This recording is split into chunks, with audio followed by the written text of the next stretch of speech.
ఉమ్మడి కరీంనగర్ జిల్లా వ్యాప్తంగా రేపే మున్సిపల్ ఎన్నికల పోలింగ్ జరగబోతోంది. 2 కార్పొరేషన్లు 14 మున్సిపాలిటీలకు పోలింగ్ జరగనుంది. మొత్తం 10,52,000 మంది ఓటర్లు తమ ఓటు హక్కు వినియోగించుకుంటారు.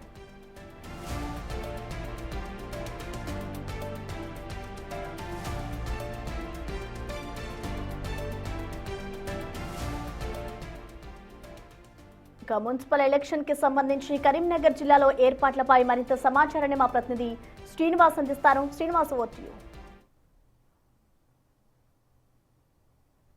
మొత్తానికైతే రేపు ఇటు మున్సిపల్ సంబంధించినటువంటి ఎన్నికలకు అన్ని ఏర్పాట్లు కూడా అధికారులు పూర్తి చేస్తున్నటువంటి పరిస్థితి కనబడుతుంది. 2 కార్పొరేషన్లు 14 మున్సిపాలిటీలకు మొత్తం ఉమ్మడి కరీంనగర్ జిల్లా వ్యాప్తంగా జరుగుతున్నటువంటి నేపథ్యం లోపల సమస్యాత్మకమైనటువంటి ప్రాంతాలు ఏవైతే మంతని మున్సిపాలిటీ ఉన్నదో ఇక్కడ ప్రత్యేకమైనటువంటి దృష్టి సారించారు.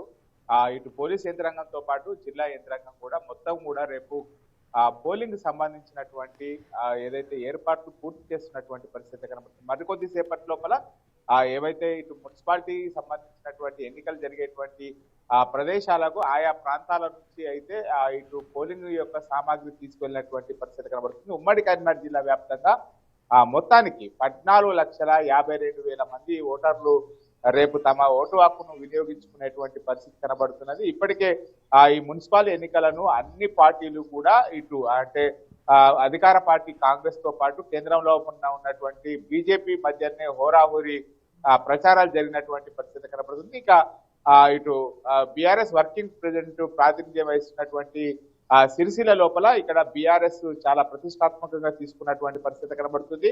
మొత్తానికి 10-15 రోజుల నుంచి కూడా కేటీఆర్ అక్కడనే అడ్డా వేసి ఖచ్చితంగా ఇటు సీటు గెలుచుకోవాలనేటువంటి కోణం లోపల అక్కడ ఉండి అన్ని తానైపు కూడా ప్రచారం చేసినటువంటి నేపథ్యం లోపల రేపు జరగబోయేటువంటి ఎన్నికలు ఇప్పుడు 3 పార్టీలకు కూడా కీలకంగా మారినటువంటి పరిస్థితి. నిన్న సాయంత్రం 6 గంటల వరకు కూడా ప్రచారం ముగిసినటువంటి నేపథ్యం లోపల ఇవాళ ఒకరోజు సైలెంట్ పీరియడ్ అంటే ఎవరైతే పోటీ చేసేటువంటి అభ్యర్థులు వారు ఇంటింటికి వెళ్లి ఆ ఓటర్లను ప్రసన్నం చేసుకునేటువంటి పని లోపల ఉన్నారు. ఉదయం ఇటు 5 గంటల నుంచే ఎవరైతే ఓటర్లు ఉన్నారో ఓటర్ల దగ్గరికి వెళ్లి ఖచ్చితంగా తమకు ఓటు వేయాలని చెప్పి అయితే ఆ ఓటర్ల దగ్గరికి వెళ్ళినటువంటి పరిస్థితి కనబడుతుంది. మొత్తానికైతే ఉమ్మడి కరీంనగర్ జిల్లా వ్యాప్తంగా రేపు జరగబోయేటువంటి మున్సిపల్ కార్పొరేషన్ ఎన్నికలకు అధికారులు అన్ని ఏర్పాట్లు కూడా పూర్తి చేస్తున్నటువంటి పరిస్థితి కనబడుతుంది. మరి రేపు ఏ పార్టీకి పట్టం కట్టబోతున్నారు అనేటువంటిది అయితే ఇటు ఓటర్లు తమ మనసు లోపల ఎవరు ఉన్నారు, ఎవరికి ఓటు వేస్తారు అనేటువంటిది అయితే రేపు జరగబోయేటువంటి ఎన్నికలను 3 పార్టీలు కూడా కీలకంగా తీసుకున్నటువంటి పరిస్థితి కనబడుతుంది. ముఖ్యంగా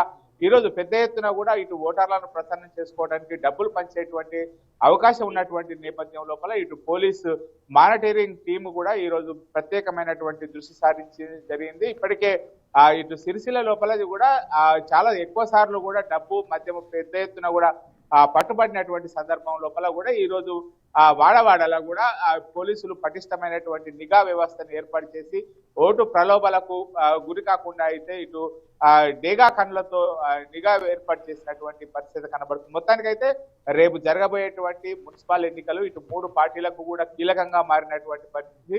ఈ ఎన్నికలు బీఆర్ఎస్ పార్టీకి చావో రేవో అనేటువంటి తేల్చుకోవాల్సినటువంటి పరిస్థితి ఉన్నటువంటి నేపథ్యం లోపల బీఆర్ఎస్ ఇప్పటికే ప్రచారం లోపల కూడా చాలా మెత్తబడినటువంటి పరిస్థితి. ఎందుకంటే ఎక్కడ కూడా గెలిచేటువంటి అవకాశాలు లేకపోతే కాంగ్రెస్ బీజేపీలు మాత్రమే ప్రచారం లోపల చాలా ముందంజ లోపల ఉన్నటువంటి పరిస్థితి. మొత్తానికైతే రేపు జరగబోయేటువంటి ఎన్నికలకు ఇటు పోలీసు తర్వాత అధికార యంత్రాంగం పటిష్టమైనటువంటి బందోబస్తు మధ్య ఇటు ఏదైతే పోలింగ్ సామాగ్రికి కొద్దిసేపటి లోపల పంపించేసేటువంటి అవకాశం కనబడుతుంది.